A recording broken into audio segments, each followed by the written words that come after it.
maraso ya gisoro aryoha kubi, uri kurya isi nk'uri kuyihima tuza, nayo iyikwishyuye guhera rimwe ntizikubembereza si nk'ababyeyi bacu.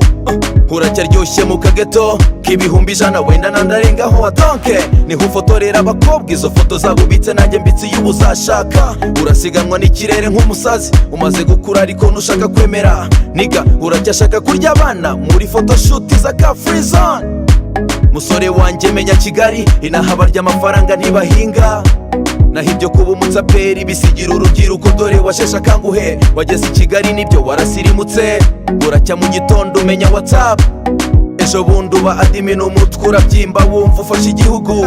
Ngiyo ya mihuro buri weekend, urashaka ishema ni nawe witanga menshi, kandi mobile money y'iwanyu ntukina yibuka konseye wacu sha yazonze abana na ba nyina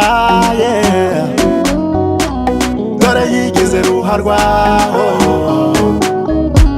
Barashaka ifoto, barashaka ikuzo, barashaka kwamamara kurenga Donald Trump yipasa murefu aho yatwitse agasozi, umufuka we urarangaye. Barashaka ifoto.